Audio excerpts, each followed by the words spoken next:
Определям за дежурни заместник-председатели господата Ангел Иванов и Димчо Петров.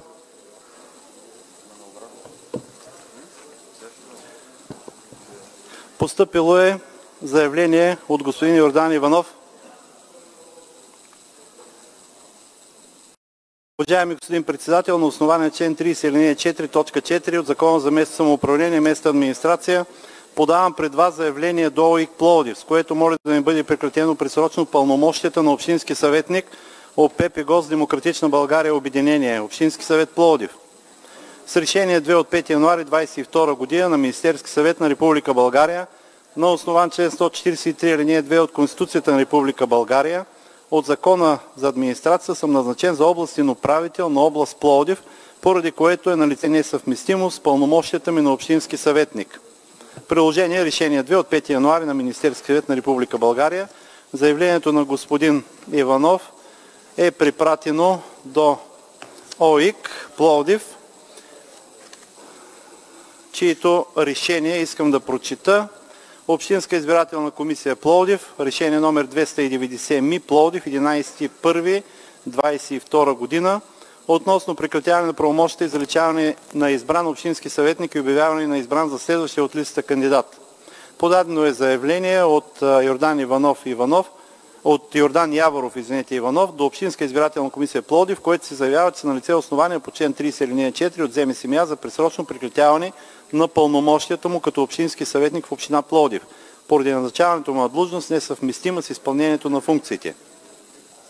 В член 30 алинея 7 от ЗМСА е предвидено, че в 3-дневен срок от получаване на документи, удостоверяващи обстоятелствата по член 4.4, Общинската избирателна комисия обявява за избран за общински съветник следващия в листата кандидат.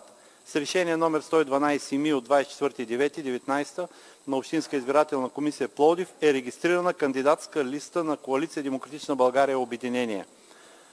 Да, България, ДСБ, Зелено движение, в която под номер 5 е регистриран Владимир Бонов Славенски, който следва да бъде обявен за общински съветник на място на Йордан Иванов. Решение.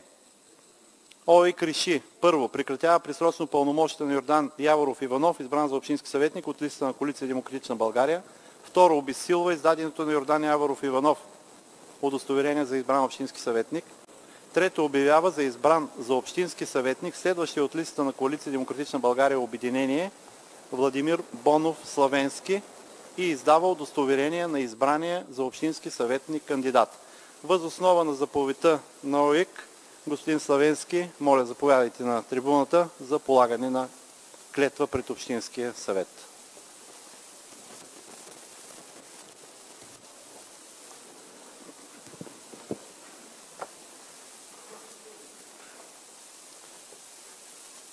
Повтаряйте след мен. Заклевам се в името на Република България да спазвам Конституцията и законите на страната и във всичките си действия да се ръководя от интересите на гражданите от Пловдивска община и да работя за тяхното благоденствие. Заклех се. Честито, господин Славенски. Заповядайте да подпишете.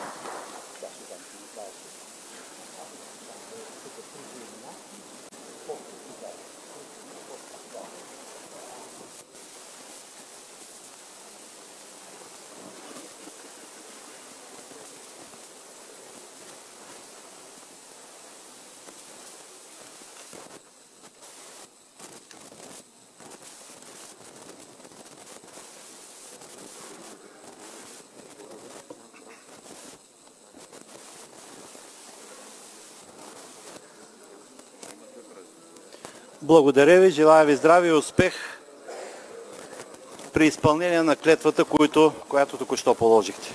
Успешна работа!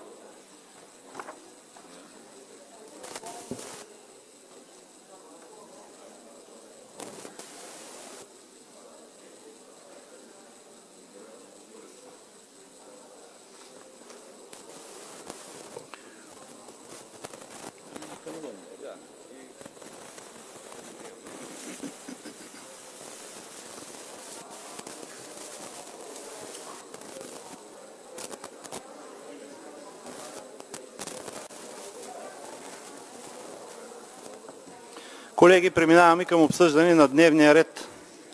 Моля за тишина вече.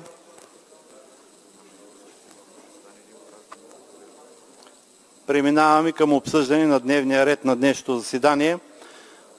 Първо, постъпило е предложение в извънреден порядък, което е разгледано от Председателския съвет и след това е припратено до всички общински съветници. Предложението е удължаване на услугите по процедура приемна грижа плюс по оперативна програма развитие на човешките ресурси 14-20 година и нова процедура. Председателския съвет предлага това да стане точка 9 от дневния ред.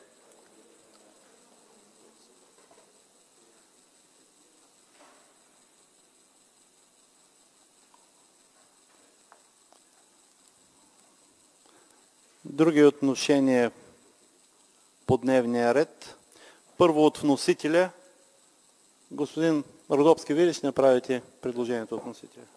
Уважаеми господин председател, уважаеми общински съветници, уважаеми колеги, бих искал да оттегля първа точка за план сметката. Имаме още малко за доуточнение, на следващата сесия да я приемем.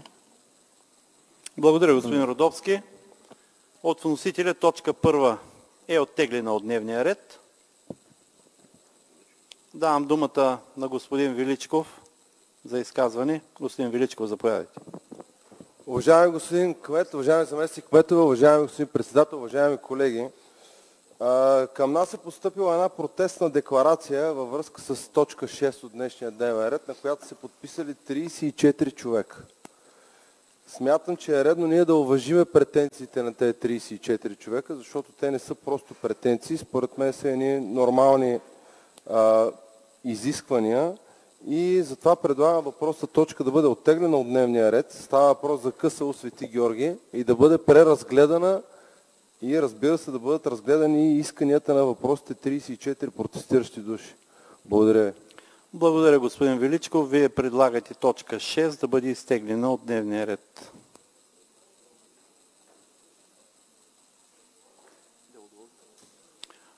Тоест да бъде отложена точката, нали? Господин Тютюков, заповядайте за изказване. Уважаеми господин председател, уважаеми господин кмет, уважаеми госпожи и господа общински съветници, предлагам ви да не оттегляме точка 6, ще направим необходимите корекции. Тук е и адвокат Даскалов от КТ Подкрепа, с него нахвърляхме така две промени, които мисля, че ще удовлетворят. Последната декларация беше подписана от 14 от общо 116 работещи в комплекса за социални услуги Свети Георги, но все пак и двама да има недоволни, опитваме се да разсеем и тяхните притеснения, за да са спокойни, да запазят социалните придобивки, 40 дни платен годишен отпуск, коефициент 1 вместо 0,6 и така нататък. На самата точка ще направим необходимите допълнения към предложението, за да няма никакви проблеми с служителите в комплекса. А относно това, което пишат в декларацията, външен доставчик да закрие социални услуги, това е нелепо. Социални услуги в Република България се закриват единствено от изпълнителния директор на Агенция социално подпомагане, след решение на Общинския съвет по предложение на кмета на съответната община. Благодаря. Благодаря, господин Тютюков. Давам думата за изказване на доктор Христамян. Заповядайте. Уважаеми господин кмет на град Пловдив, уважаеми заместник кметове, уважаеми господин председател на Общински съвет, уважаеми колеги, уважаеми граждани на Пловдив, медии и служители на комплекса Свети Георги. Аз също ще подкрепя искането на господин Величков. От името на Демократична България също подкрепяме това искане. Още повече, че наличието на адвоката тук ще ни даде малко по-нататък информираност по отношение на спазване на новите изисквания за закона за предоставянето на социални услуги и правилника към него. Но имам още едно предложение. Правя предложение да бъде отпадната точката, която е във връзка с приемане на плана за интегриране на уязвими етнически групи в град Пловдив за периода 2021-2023 година. Благодаря. Благодаря, доктор Христамян. Вие направихте предложение да отпадне точка 5 от сегашния ред, т.е. ако вносителя приемем, че изтегля точка 1, тя става точка 4 на господин Тютюков. Колеги, задържа малко да може да се отбележат предложенията.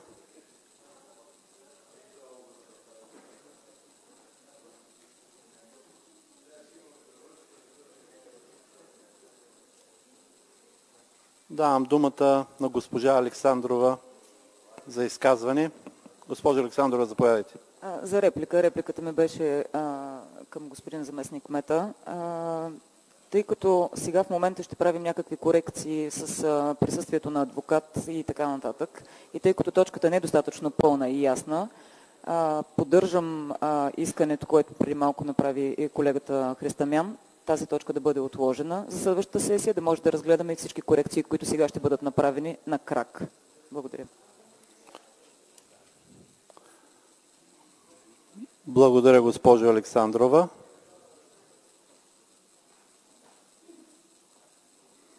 Колеги, други отношения по дневния ред?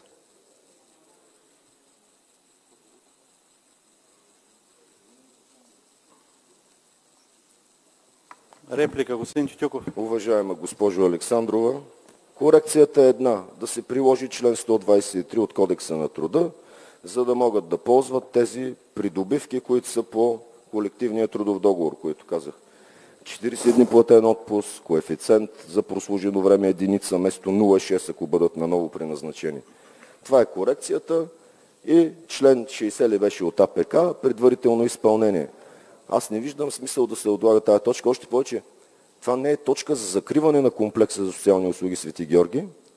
Това е точка, с която закриваме бюджетната структура, второстепенен разпоредител с бюджетни средства към община Пловдив, защото такъв е закона. Възложили сме услугата по реда на Закона за социалните услуги с публично оповестен конкурс и този второстепенен разпоредител трябва да бъде закрит. Ние така имаме възложени на Фондация за нашите деца, на Фондация Бъдеще за България, на Консултантско бюро Напредък 7, Фондация Рома имаме възложена услуга и още доста, които по същия начин се е процедирало. Второстепенен разпоредител се разкрива и закрива с решение на Общинския съвет. Това е предложението. Не е за закриване на комплекс, не е за закриване на услуга.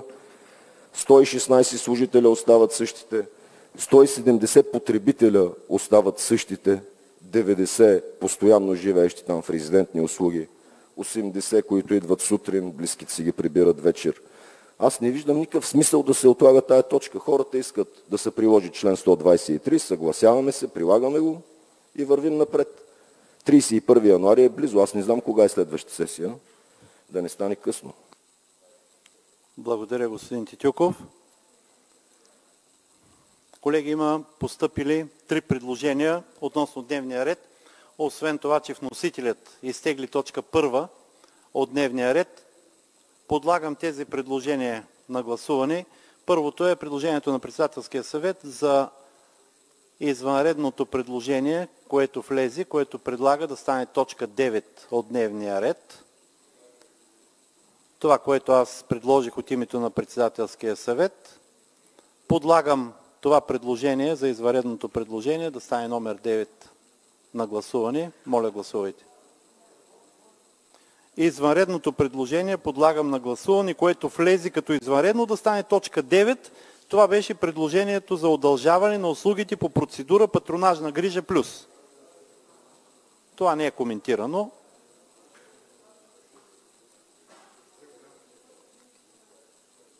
Приемаме извънредното предложение да стане точка 9 от дневния ред.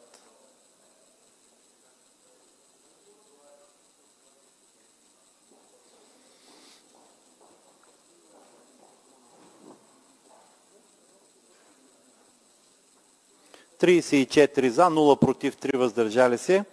Предложението на Председателския съвет се приема. Следващото предложение беше на господин Георги Величков.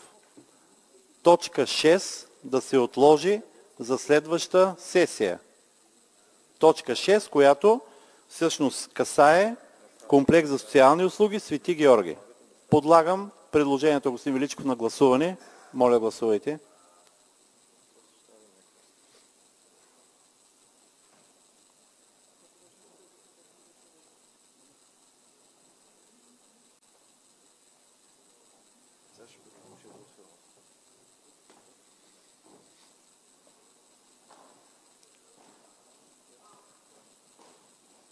Да, има технически проблем. Ако някой има проблем, ще подложа на прегласуване, ако някой поиска.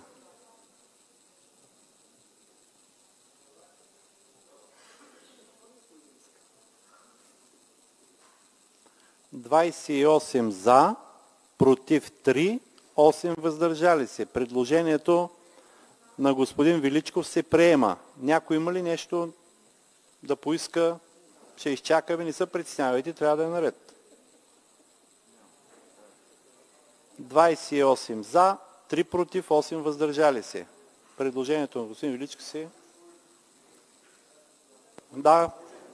Господин председател на Общински съвет, с госпожа Александрова имаме технически проблем. Да. Гласуваме аргументирано по наше решение, но резултата, който се показва на таблото, е в различно от нашата воля гласуване. Добре, благодаря ви. Ще проверим нещата.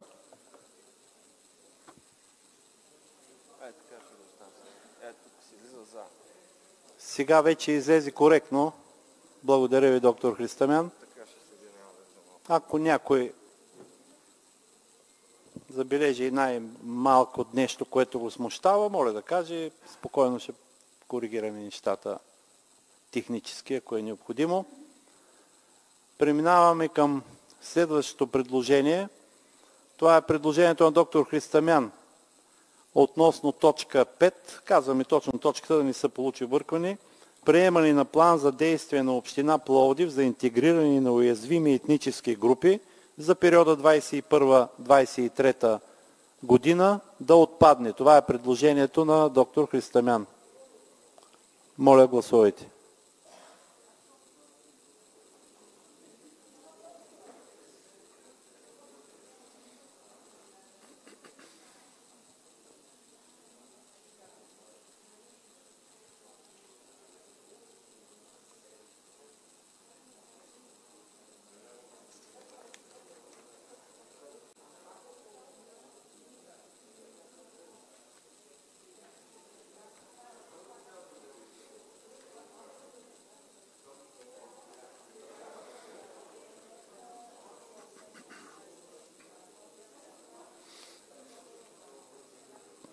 За 10, против 4, 26 въздържали се. Предложението не се приема.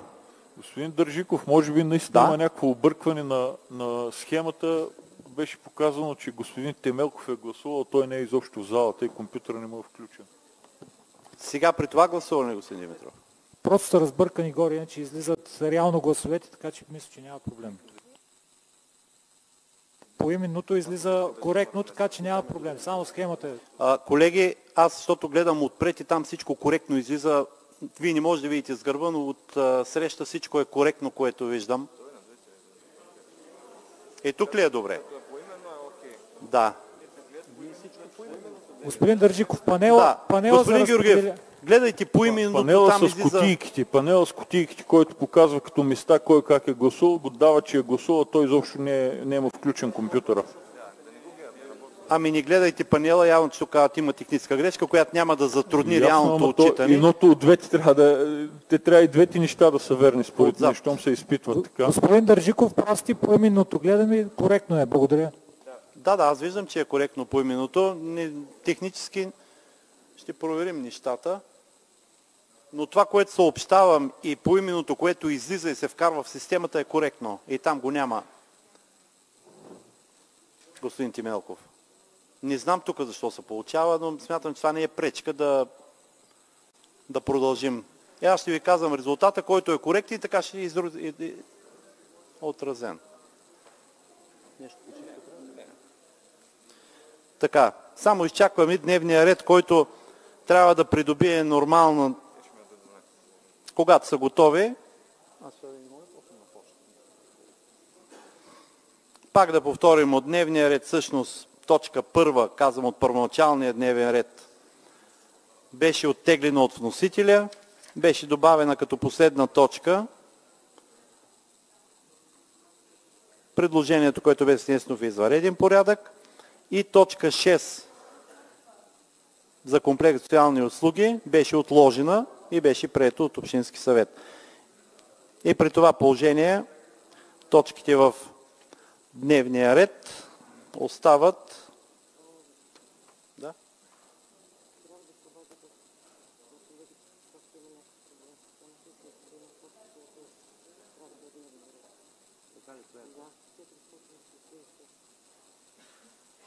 момент само.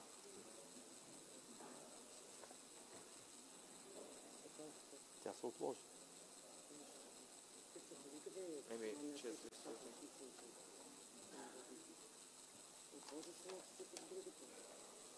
Не, това е комплекс всички Георгия. Бившата шеста. Добре, другата не се отложи. Тя не мина. Тя си остава.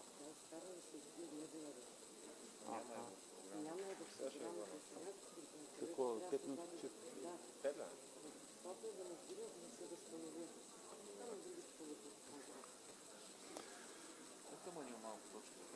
Да казваме 5 минути. Колеги от администрацията искат 5 минути почивка поради факта, че точка 5, която беше за етническите групи, се е изтрила от системата и трябва да се обади до София да се коригира. Така че съжалявам, това са технически проблеми. 5 минути почивка и продължаваме.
Само проверка на кворума.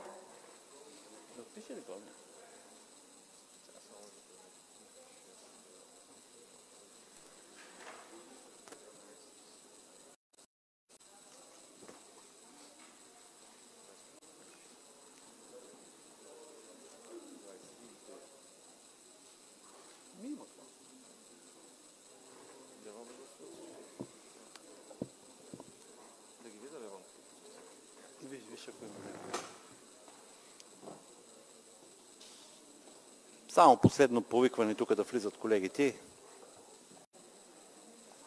Може и да видиш някой ден. Гласуваме дневния ред и продължаваме. Колеги, заемайте си местата, гласуваме целият дневен ред, да не стане някакво объркване.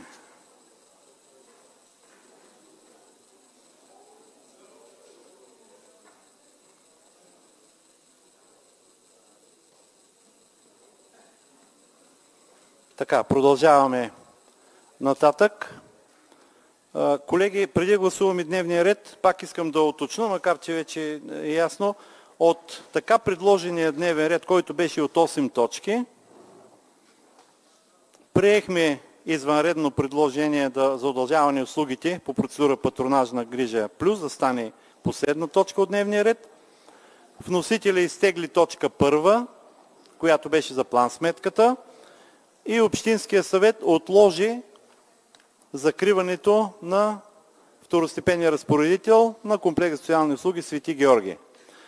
Така че сега подлагам целият дневен ред на гласуване, така както се е получил. Моля, гласувайте.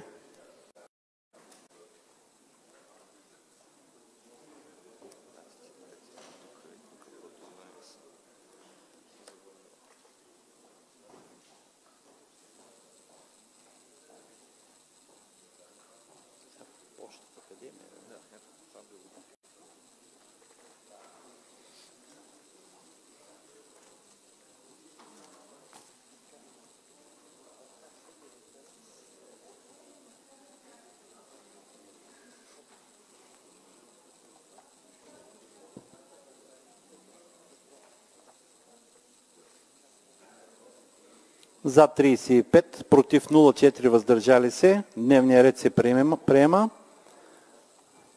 Преминаваме към почта на днешното заседание.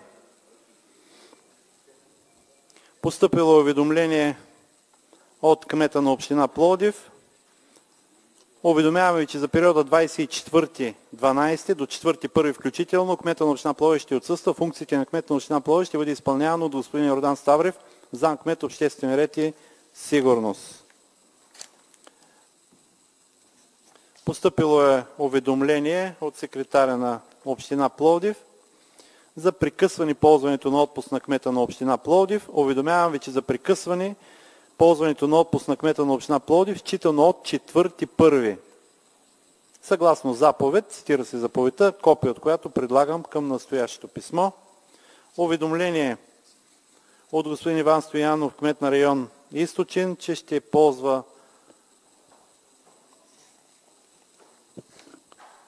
платен годишен отпуск от 30.12 до 31.12. Ще бъде заместен от Василка Чопкова, заместник кмет на район Източен. Също от Иван Стоянов, че отлага част от полагащия му се платен отпуск за 2021 година в размер от 2 дни за ползване през 2022 година. Уведомление от Димитър Колев, кмет на район Западен, с което ни уведомява, че от 22.12 до 31.12 ще ползва платен годишен отпуск и ще бъде заместен от Димитър Карайлиев, заместник кмет.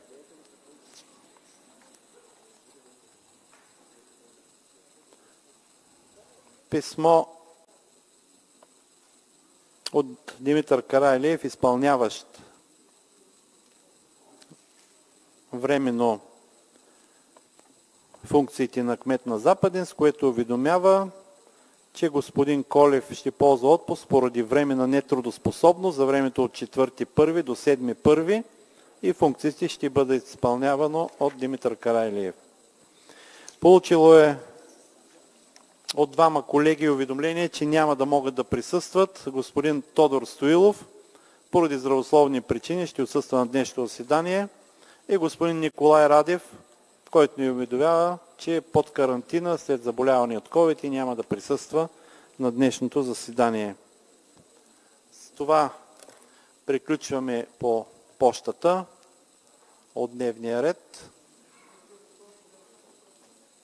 и преминаваме към точка първа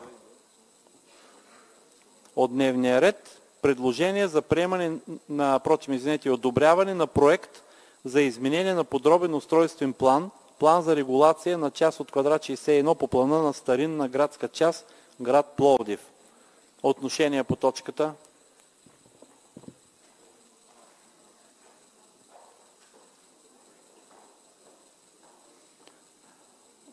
Госпожо Толова, заповядайте за изказване.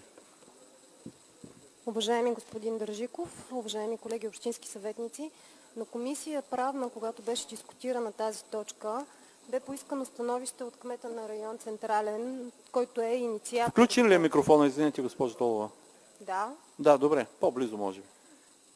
На комисия правна, на която бе обсъждана тази точка, бе поискано становище от кмета на район Централен. Какво точно предвижда да се направи там, тъй като разбрах, че той е инициатор на промяна на ПУП-а. Тъй като видях, че тук, ще помоля, ако може да вземе отношение и да обясни в момента, защо е необходимо да бъде обособена зелена площ на паркинг и каква е идеята. Благодаря, госпожо Толова.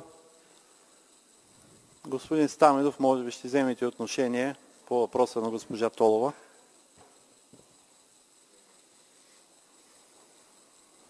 Давам думата на господин Стаменов, кмет на район Централен. Уважаеми господин кмет, уважаеми господин председател на Общински съвет, уважаеми общински съветници.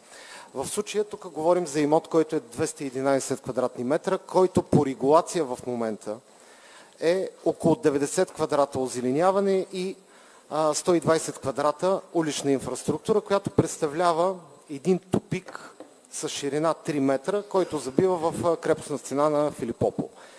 Поради тази причина направихме предложение от страна на администрацията на район Централен към община Пловдив, респективно към вас, целият този имот да му се даде статут озеленяване, като това даде възможност в бъдещите години при инициатива от община Пловдив реално това озеленяване да се реализира. На този етап имотът се използва като паркинг, има статут на временен паркинг и той ще е такъв до инициатива от страна на община Пловдив.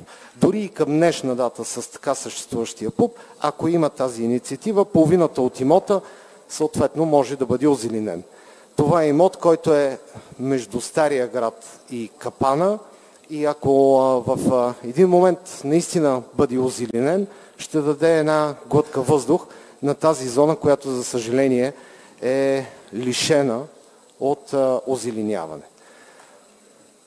Надявам се това предложение да бъде подкрепено от вас, за да може наистина с малки стъпки да вървим към един по-зелен град. Благодаря ви.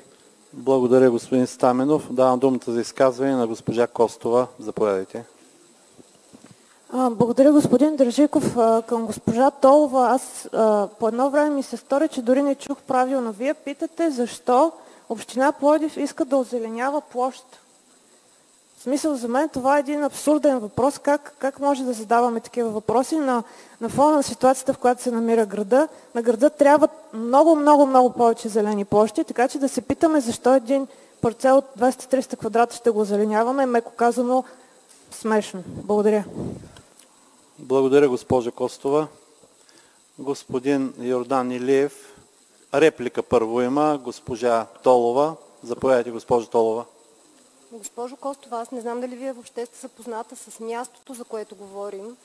И въобще не ми се струва абсурден въпроса на паркинг да направиш озеленяване, защото в момента там продължава да бъде паркинг и реално 200 квадрата няма да решат по никакъв начин проблема с въздуха на града. Мисля, че сте напълно наясно с това. Да, винаги сме за озеленяване и винаги сме за да се правят паркове. Но тук говорим за 200 квадрата на паркинг, където ще продължат да паркират коли и където...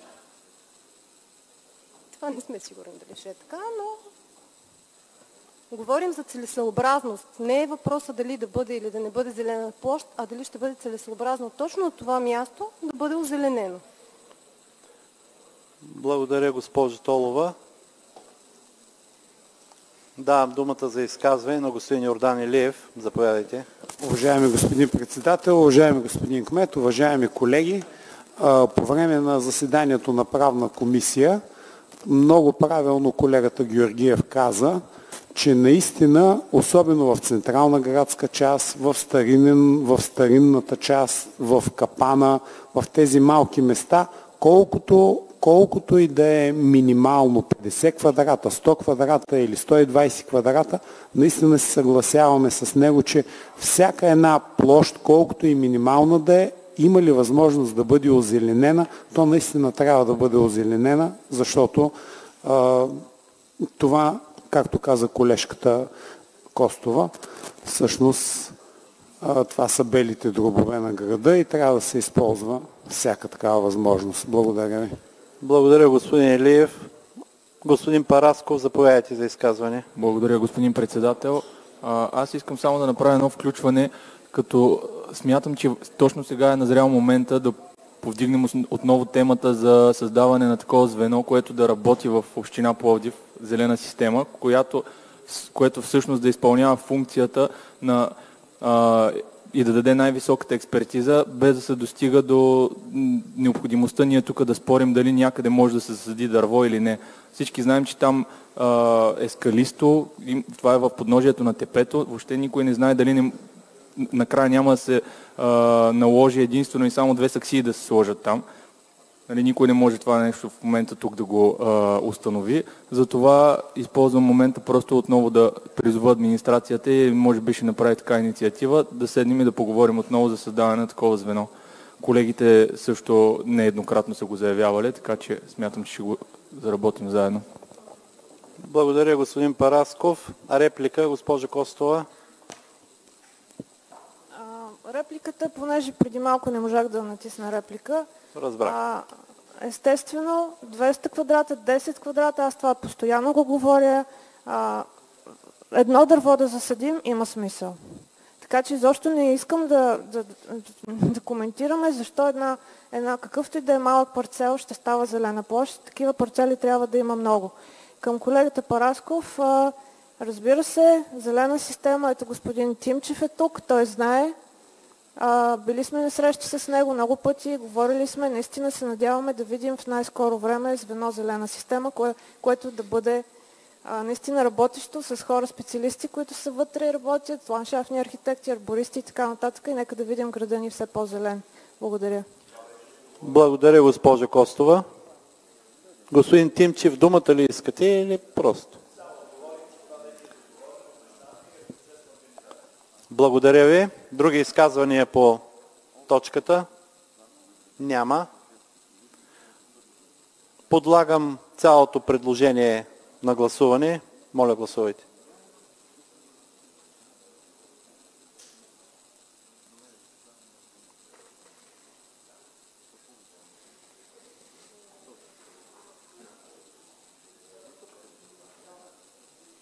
Цялата точка.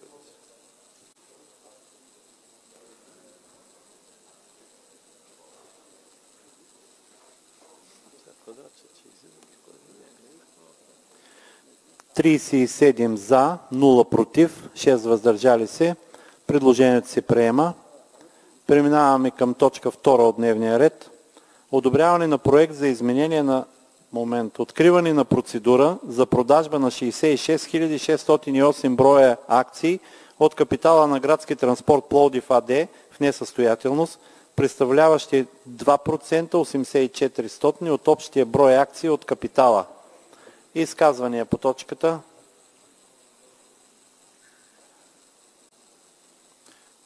Господин Йордан Василев. Заповядайте, господин Василев. Уважаеми господин председател, уважаеми господин кмет, дами и господа общински съветници, заместник кметове, темата градски транспорт за Пловдив е една от най-важните ни теми. Предстои, мисля, че на последната сесия гласувахме създаването на едно ново дружество, пак насочено към градски транспорт. Сега в момента искаме да се откажем от едни акции, лично за мен, за много малка стойност от това, което реално струват активите на самото дружество. Макар че общината има много малък процент вътре.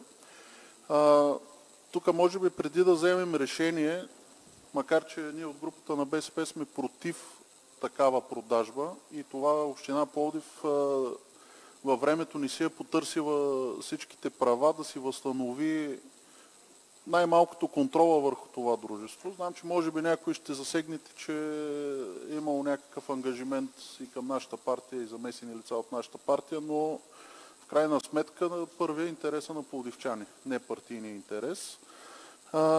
Така че няма ли друг вариант община Пловдив, вместо да тръгнем да търсим, ако щете, и други имоти за новото дружество, по някакъв начин на база на тези проценти, които имаме, да си вземем оттам терените обратно. Лично аз по-скоро бих предложил тези акции да станат част от новото дружество, което създадахме, и на тази база да почне да се гради новото общинско дружество и общината да си вземе контрола. Може би трябва да ни дадете информация също така и това дружество в несъстоятелност, какви са му задълженията, дали няма всъщност да ни стане по-евтино ние да си платим общината и да си изкупим цялото дружество, защото имоти, които преди 10 години са продадени за около 5 милиона, в момента със сигурност струват много повече от това, а ние искаме да продадем близо 3% акции за колко ще станат? Около 70 хиляди лева или 100 хиляди лева. Нали? Така че правя това предложение да влезе тези акции да отидат към новото дружество и всъщност да не правиме продажба на тези акции. Господин Василев, само да уточним, вие правите конкретно предложение. Тези акции, те няма как да влезат. Разбрах ви, ще подложа в крайна сметка, когато уточните текста. Аз, тъй като така говоря на микрофон, да не е в разрез с правилника, взимам като реплика.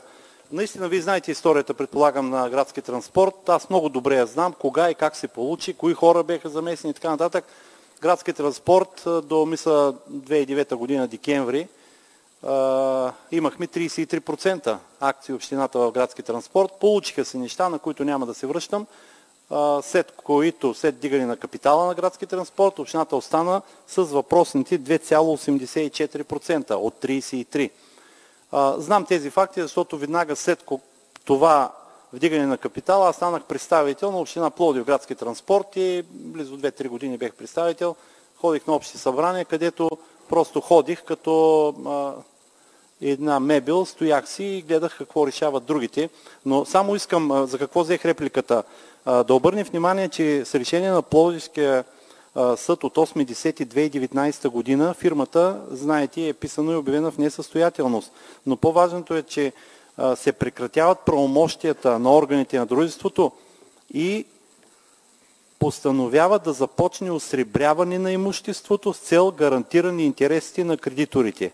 Допреди 3-4 години мога да кажа данните, че градски транспорт беше задължаван на кредителите около 15 милиона. Беха 7 милиона на държавата, след това идваше община Пловдив, всички фирми, които предоставяха гориво и така нататък, и така нататък. Сега, може би, тези задължения са много повече и вече е постановено това, което казвате, да вземем някакво имущество, да прехвърлим или акции. Това мисля, че юридически няма как да стане от тази фирма АД, защото е постановено да започне, така да се каже, разпродаване, думата осребряване, за да почнат кредиторите да си взимат задълженията. Само вмятам като реплика, без да вземам отношение по конкретното предложение по същество, че смятам, че вече при това постановяване и при действията, които следват за изпълнение на постановлението на съда, е невъзможно ние да вземем някакви активи или да прехвърляме акции, а от тук нататък дали е изгодно или не ние да продаваме тези 2%, всеки от вас може да се реши. Но аз ще подложа вашето предложение, след като го изясним на гласуване. Само припомням фактите, които са така исторически. Благодаря ви и давам думата на господин Величков за изказване. Уважаеми господин Кметов, уважаеми заместник Кметов, уважаеми господин председател, взимам думата като реплика, тъй като господин Василев повдигна така едни въпроси към заместник кмета господин Родопски. И тъй като, не знам, все пак ни дават онлайн и все пак някои гости в залата не са наясно, но определени предложения отиват до определени комисии и такива като мен, които не са в тези комисии, не виждат тези предложения. Затова и вчера се опитах да се свържа с господин Родопски. Господин Родопски, моля да разясните как чисто икономически и социално това предложение е добре за пловдивчани и всъщност какво ние днес гласуваме и защо го гласуваме. Благодаря ви. Благодаря, господин Величков. Господин Родопски, ще вземете ли отношение? Заповядайте. Уважаеми колеги, господин Дърджиков много добре ви каза историята. Наистина дружеството е с много милиони кредити. Ние по същество, ако тръгнем да продаваме, то вие ще решите тези акции 2,84%, поне ще вземем някакви пари, защото те в момента не са в масата на несъстоятелността. В смисъл такъв, че ние може в момента да ги предложим и ще вземем нещо. Колко ще може 50, 100 и 200 хиляди, зависи каква ще е оценката. Ако останат и се влеят после, предполагам, че няма да вземем нищо. С толкова много задължения, аз си мисля, че активите изобщо няма да покрият пасивите, които имат това дружество. Ние нямаме полза просто да имаме нещо там. Благодаря. Благодаря, господин Величков. Давам думата за изказване на госпожа Александрова. Заповядайте. Искам да се изкажа, че нашата група ще гласува против именно по целесъобразност, защото ние нямаме в момента представено черно на бяло. Вие казвате, мисля, че активите са много по-малко от пасивите и всички мислим, че и само гадаем всъщност какви са задълженията. Нямаме нищо. Тоест ние не можем да вземем обосновано решение, защо е по-добре сега да вземем 50-60 хиляди и можем ли да вземем нещо друго. Слагат ни се на масата тези 50-60 хиляди евентуално и казваме или вземаме това, или не знаем. Така че смятаме, че това предложение не трябва да го приемаме, защото все още са налични над 2 милиона акции, които биха могли да бъдат пуснати на свободния пазар по същия начин, както това дружество в момента си е купило акции. Ние по същия начин можем да си купим акции от Транссити, ако не се лъжа. Но тази опция не е разгледана. Не е разгледана и ние всъщност наистина ще вземем едно непълно, неясно, немотивирано и нецелесообразно според мен решение. Затова и ще гласуваме против. Благодаря, госпожо Александрова. Господин Йордан Илиев, заповядайте.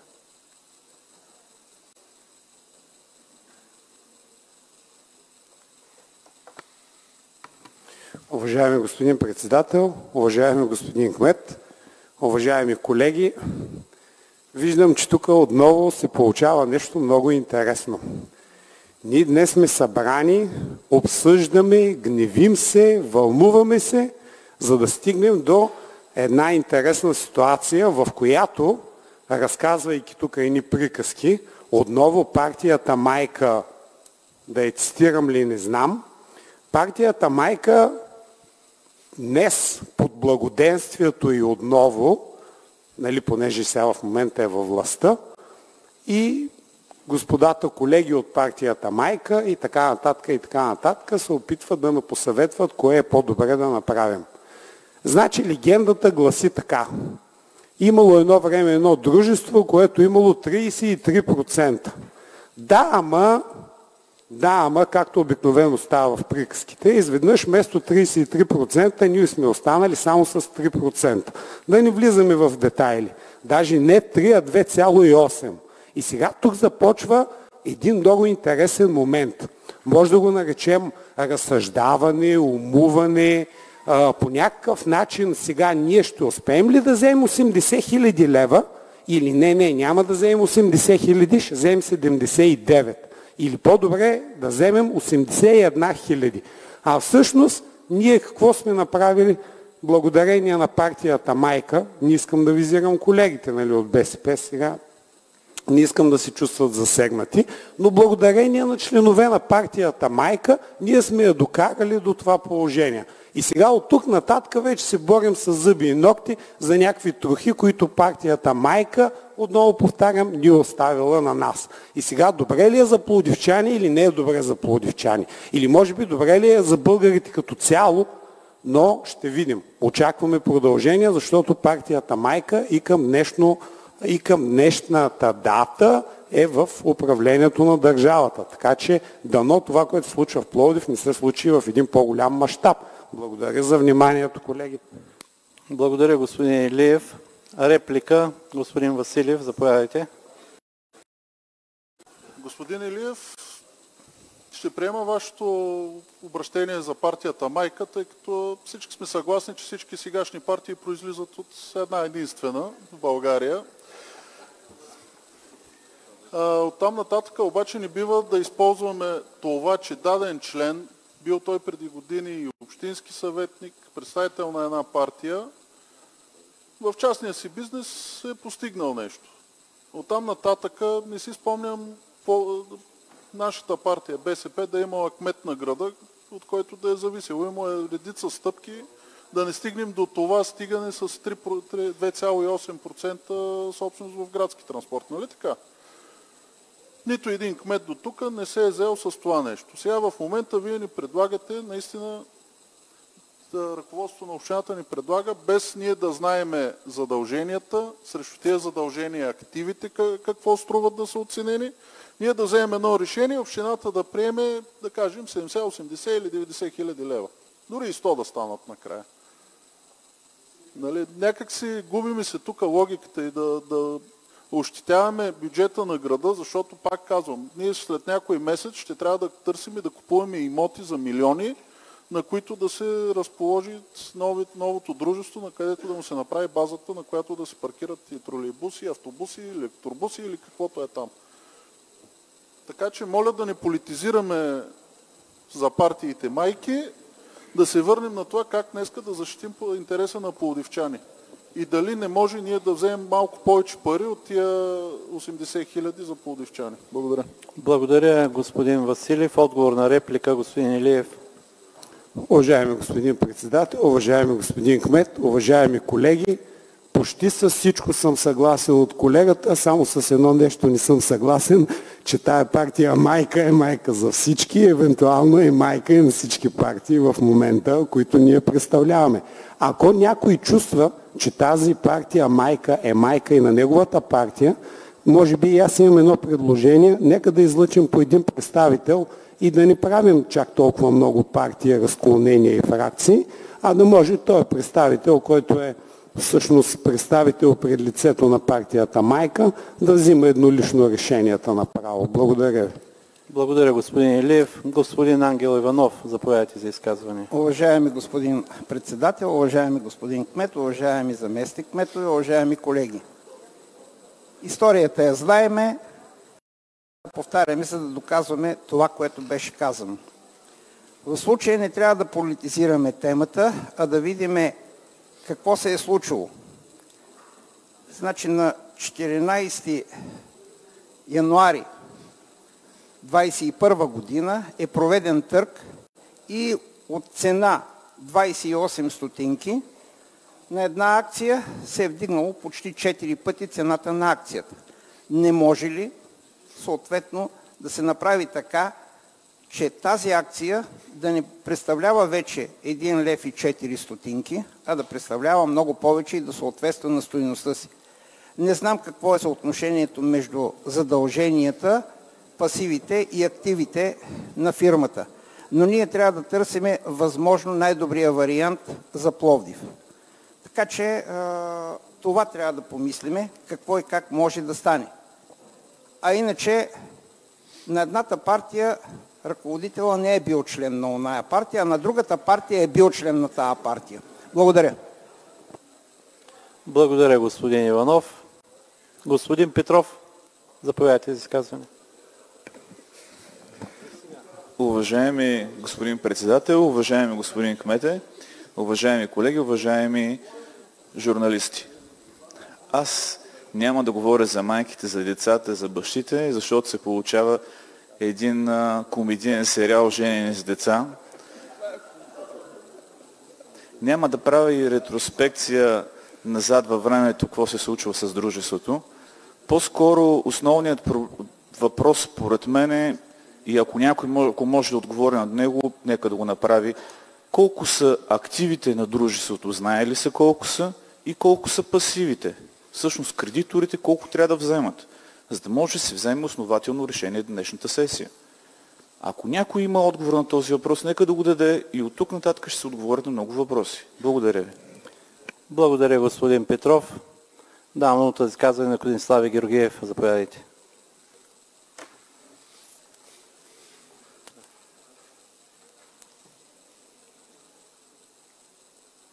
За много години на всички. Много успехи пожелавам и здраве на всички през новата година. По същество, когато политиците в България и в частност Общински съвет в Пловдив се ползват с огромно недоверие, мисля, че до сегашните 20 минути много ясно показва защо политиците и Общински съвет в Пловдив се ползват с огромно недоверие. А именно, каква е същината на тази точка? Същината е много проста. Имаме частен инвеститор, който има пълното и законно право да иска да усвои свободните имоти на бившия градски транспорт, на околовръстното на Пловдив, където иска да строи. Това е негово законно право и напълно в реда на демократичното развитие на България. Няма кой да го спре за това. И тук въпросът опира дали ние с нашите 2,84% бихме ли могли по някакъв начин да стопираме този процес или не бихме могли да стопираме този процес. И това би било същината на дебата по тази точка. Всичко друго е без абсолютно никакво значение. Какво се е случило преди 10 години, какви активи има или няма. Когато ние имаме 2,84%, абсолютно без никакво значение какви активи има или няма едно отдавна потънало дружество. Единственото по същина нещо, което зависи днес от нас, е можем ли с нашите, макар и малки проценти, да блокираме едно отново бъдещо презастрояване и на последните свободни имоти в Пловдив. И ако ние бихме могли да стопираме това презастрояване, ние не би било редно да продаваме нашите 2,84%. Така че, докато не си изясним този въпрос, мисля, че не е редно да продаваме тези проценти. Благодаря. Благодаря, господин Георгиев. Други изказвания по точката не виждам. Господин Василев, вие имате едно конкретно постъпило предложение, което е редно да гласувам. Господин Парасков в момента се включи за изказване. Заповядайте. Благодаря, господин председател. Аз ще направя една реплика. Той изказване имаше направя една реплика към колегата от БСП. Той каза, ние никога не сме имали БСП кмет на града. Не е вярно, имахте Славчо Атанасов. И именно в неговото управление се получи вдигането на капитала на това дружество. Това беше допуснато в момент, в който и господин Георгиев той ще е бил общински съветник. Аз не мога да разбера, имам чувство, че тук част от вас страдат с някаква политическа амнезия. На първо място тогава администрацията умишлено изтърва срока да обжалва това решение. С един ден по-късно внесе жалбата в окръжен съд. Това ни беше печално известно на всички. Влезна предложението в Общински съвет за вдигане на капитала. Абсолютно безмълвно тогава от управляващата коалиция приеха това нещо. И даже не знам, аз ако съм на ваше място, въобще няма да взимам думата да се изказвам по тази точка. Благодаря, господин Парасков. Господин Георгиев, реплика. След 11 години нечия сянка продължава да плаши много хора.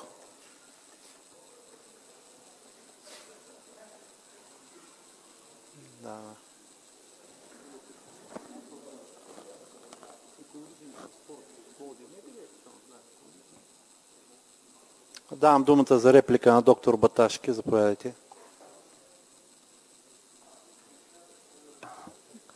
Уважаеми председател на Общинския съвет, господин кмет, господа общински съветници, аз не смятах да се изказвам в тази точка, защото не е характерна за мен.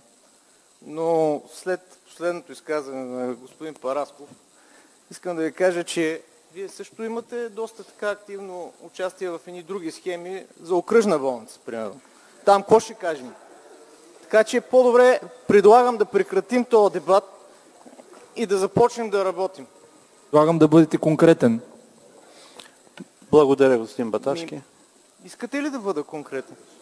Господин председател, може ли да въведете ред? Да, въвеждам ред. Давам думата за реплика на господин Йордан Илиев.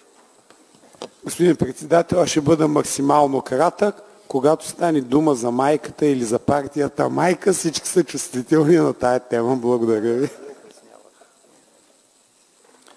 Благодаря, господин Илиев. Изчакваме да се изпише предложението. Има едно конкретно предложение, което трябва да го подложа на гласуване. Това е на господин Йордан Василев, а то конкретно е акциите да бъдат апортирани в дружеството Екобус. Дали е възможно, не знам, но длъжен съм да го поставя на гласуване без значение. Така е. Моля, гласувайте това, което смятате. В режим на гласуване сме, господа. Знам, че е незаконно, всеки може да предлага всякакви решения. Доктор Христамян, моля да гласуваме.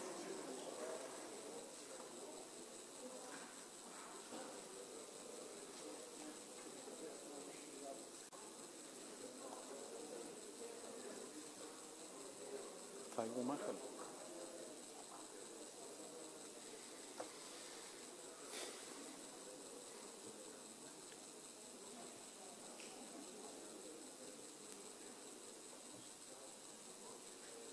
Кой ще го извърши това?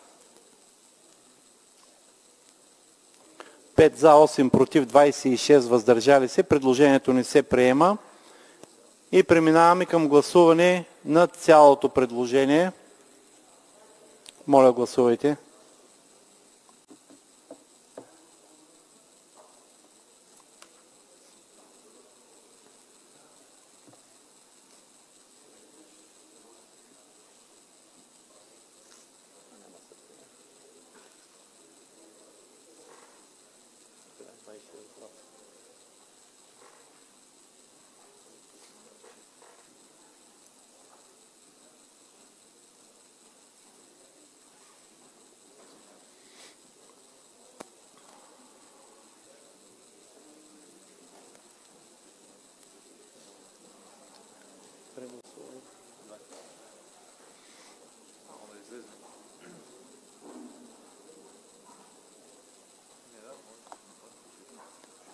...25 за, 10 против, 6 въздържали се.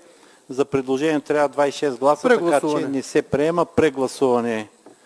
Господин Сарафян, момент само.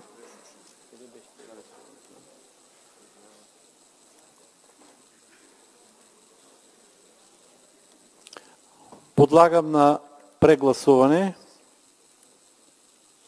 Моля, гласувайте.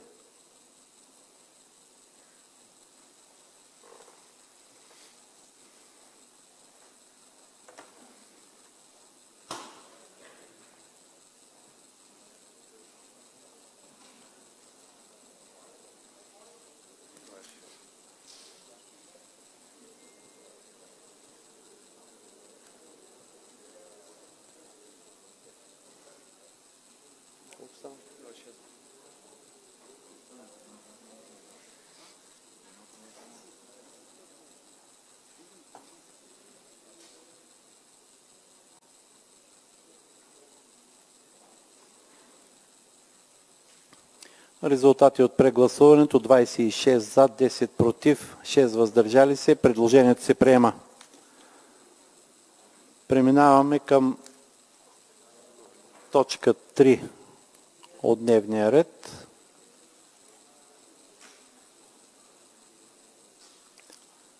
Определяне на лицензиран експерт-счетоводител за заверяване на годишния финансов отчет на Общинска фондация Пловдив 2019 за 2021 година. Отношение по точката? Не виждам. Подлагам предложението на гласуване. Моля, гласувайте.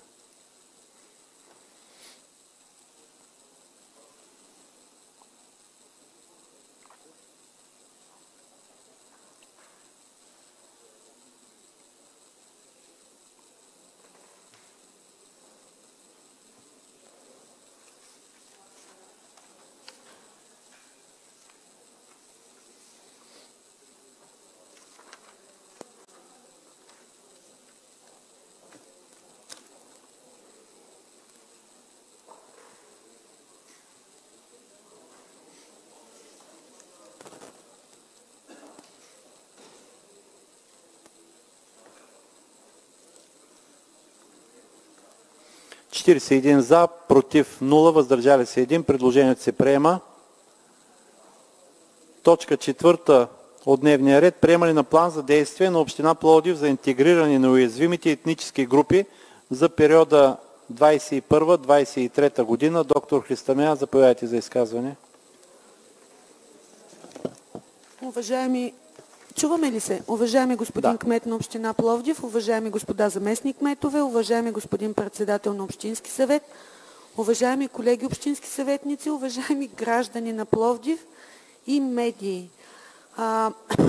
Като започнахме настоящата сесия, аз предложих тази точка да отпадне от плана, но не можах да дам своите аргументи за това, така че се радвам, че сега имам възможността да го направя. Това, което предлагаме, е единствено само в конструктивна градивност на факта, че така предложения план не е подготвен и представен по правилата и няма аргументация за мерките, които са предложени в табличната форма. На обсъждането на този план на комисиите по здравеопазване и социални дейности изключително резултатно коментирахме с вносителя за плана и аз изявих желание да посетя дирекцията на социални дейности, за да дам препоръките на човека, който е изготвил плана, за да може нещата да бъдат приложени до днешната дата на сесията. За съжаление, не са се случили, така че ще кажа моите мотиви, защо предлагам да се отложи за следващата или следваща сесия, като се оформи по начина, по който би се приел и би дал информираност за аргументираното решение на всички общински съветници да го гласуват. Първо, какво забелязвам? В плана на действие липсва анализ. Текстова част няма. Ние имаме само табличната форма на мерките, които се предлагат, която е добре представена. Липсва анализ. Липсва идентификация на потребностите. Липсват идентификацията на ключовите проблеми.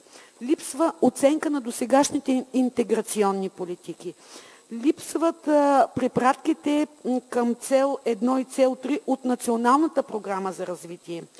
Липсва транспонирането на изискванията на новият анекс портфолио от показателите за административният капацитет. Липсват план-сметката за обосновката на нуждите по всяко финансиране. Липсват етапите на междинните оценки. Липсва отчета от предишният план. Само искам да кажа, че Община Пловдив има една чудесно изработена стратегия по тази тема, само че в стратегията пише, че тя е само за ромското население, докато тук имаме интегриране на уязвими етнически групи. Отделно на това, в момента липсва и обосновката за това какви са точно показателите, защо така са избрани показателите за мониторинга. Липсват и становищата на граждани, анкети и липсват становищата на организациите от типа на Амалипе, Интегро и други такива NGO организации, които имат пряко отношение към изработването на такива планове. Затова предлагам да дам моите насоки към служителя, който изготвя този план, за да можем да му помогнем да го направи по всички изисквания на останалите планове, защото, вярвайте ми, прировила съм планове поне на 40 общини в страната. Там всичките тези неща, които липсват тук, са направени в текстовата част. Нека създаваме наистина качествени документи. Благодаря. Благодаря, доктор Христомян. Господин Титюков, заповядайте.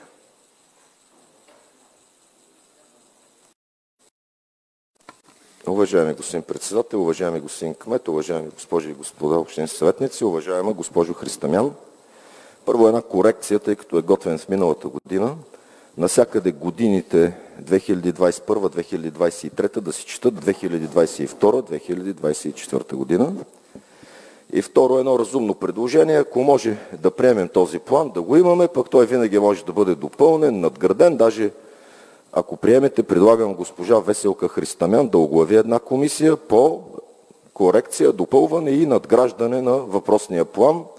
Тя е била в дирекция социална политика, Показани са и всички писма, с които са изискани данни от различни институции, райони и други дирекции, външни за общината и вътрешни. Така че няма лошо, винаги може да се направи и по-добър план. Дайте заедно да го направим, нямам против, но хубаво е да имаме някакъв план, тъй като има много програми, проекти, които искат наличие на такъв приет от съответния общински съвет, когато кандидатстваме по някакъв проект. В момента община Пловдив е спечелила един такъв проект с комбинирано финансиране от 2 оперативни програми, развитие на човешките ресурси и образование и наука за интелигентен растеж, стойност малко над 1 милион лева.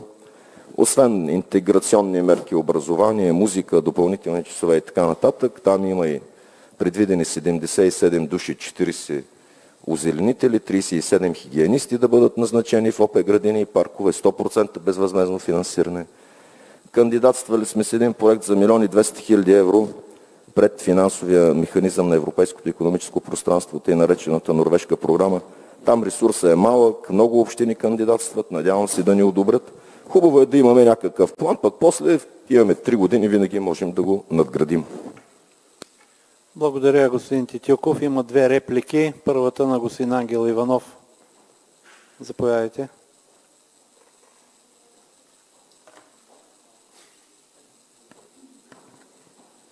Уважаеми господин Титюков, в националната стратегия пише само за ромите, а в програмата, която вие представите, уязвими етнически групи. Има ли методика за определение на това, кои са уязвими етнически групи и съответно има ли такава дефиниция? Мога да кажа от мое име само, че най-уязвимата етническа група в България, това са българите, които най-много намаляват. Горе-долу 3 милиона сме намаляли. Благодаря. Благодаря, господин Иванов. Има още една реплика, господин Титюков, на доктор Христамян и след това може да отговорите. Заповядайте, доктор Христамян. Аз благодаря за зададените отговори от господин Титюков. Само искам да кажа, че с вашето предложение, дайте сега да го гласуваме, защото нали пък по-нататък в 3 години се можем да направим нещо, не се работи така, не е градивно. Аз ви предложих, дайте да отложим точката, да го направим за следващата сесия, внесете го, ще го гласуваме, но да го направим по стандарти, по изисквания на закона. Нищо повече. Това не е план. Това е таблица с мерки.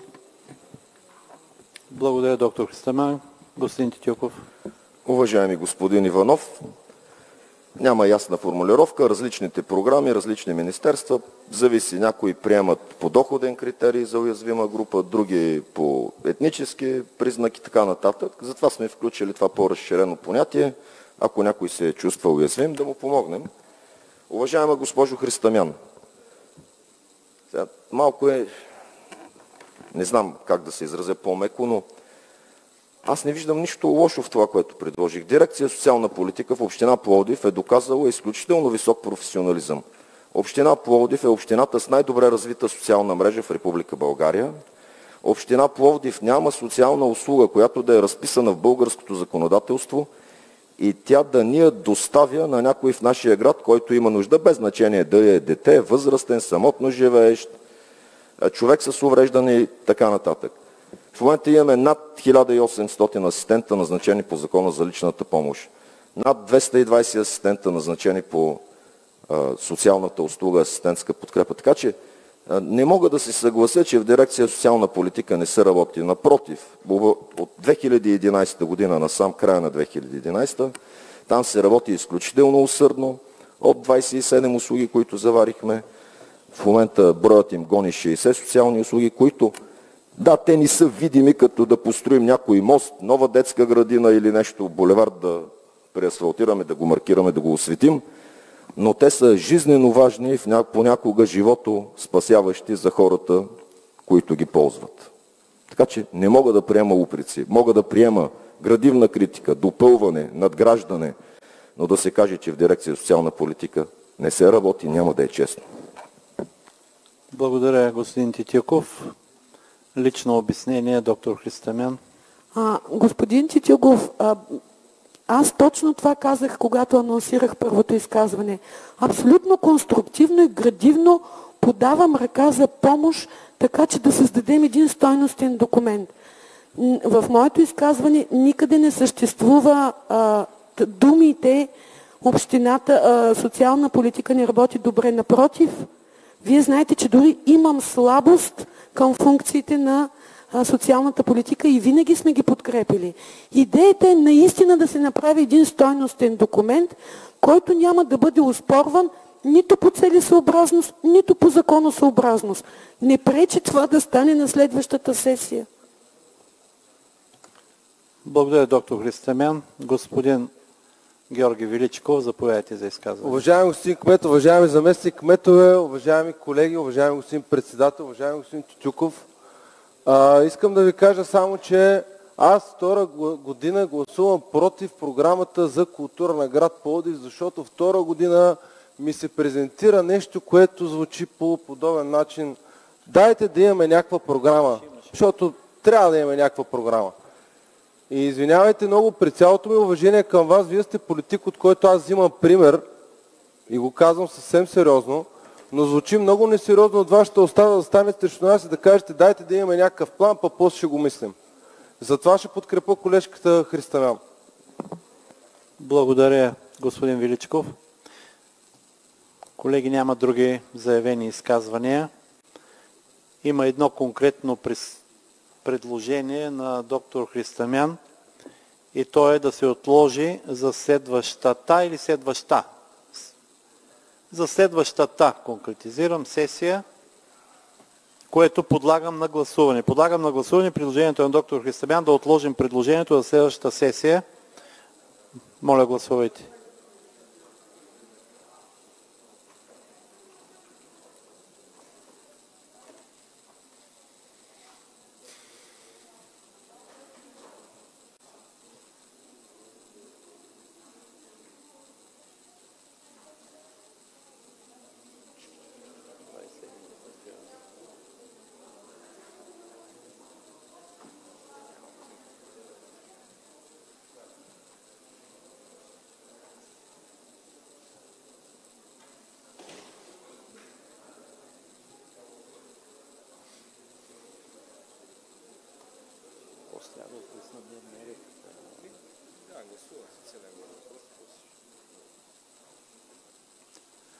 Десет за, 0 против, 30 въздържали се. Предложението не се приема. Подлагам цялото предложение на гласуване. Моля, гласувайте.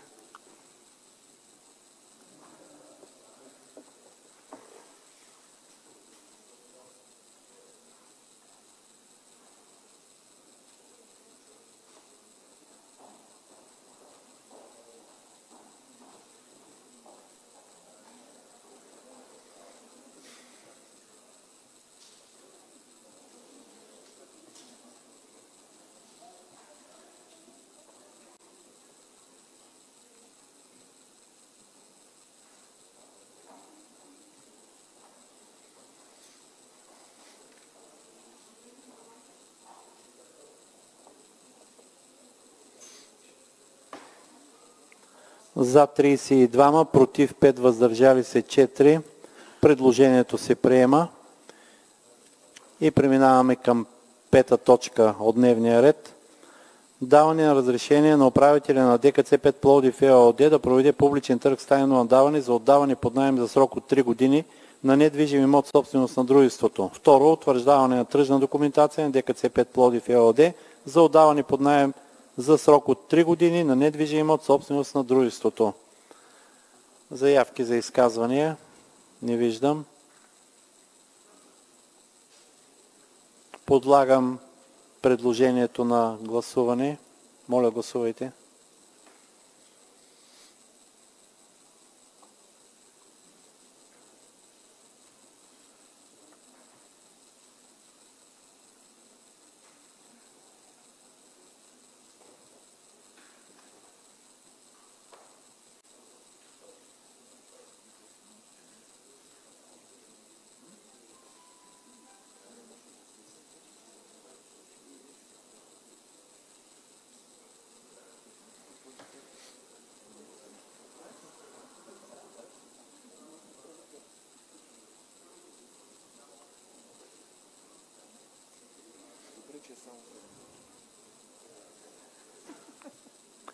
За 41, против и въздържали се няма. Предложението се приема. Преминаваме към точка 6 от дневния ред. Одобряване на застраховател на ДКЦ 7 Пловдив, район Южен, ЕООД, сключване на застраховка имущество с застрахователна кампания Лефинс АД и застраховка професионална отговорност с застрахователно дружество Дал Бог живот и здраве АД за срок от 1 година. Изказвания по точката? Не виждам. Подлагам предложението на гласуване. Моля, гласувайте.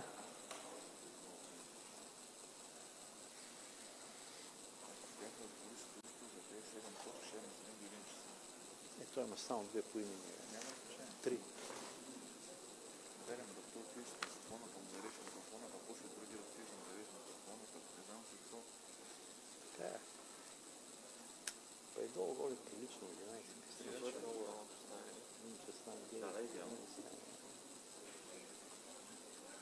Да може другата малко на това, ако не 15 на вегера. 27 е другата.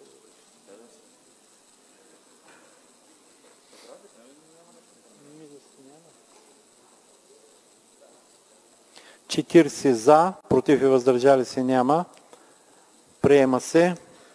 Преминаваме към точка 7 от дневния ред. Удължаване на услугите по процедура патронажна грижа плюс по оперативна програма развитие на човешките ресурси 2014-2020 година с нова процедура.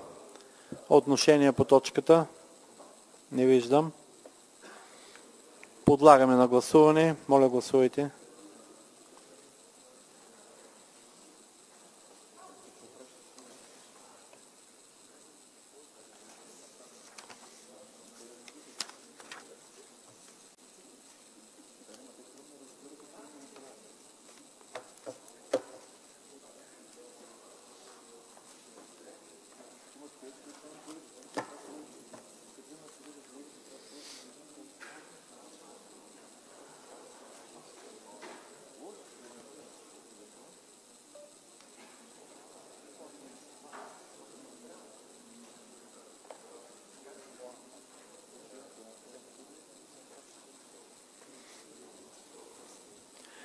За, против и въздържали се няма. Предложението се приема. Поради изчерпания дневния ред закривам заседанието. Следващото заседание на 27 януари, четвъртък,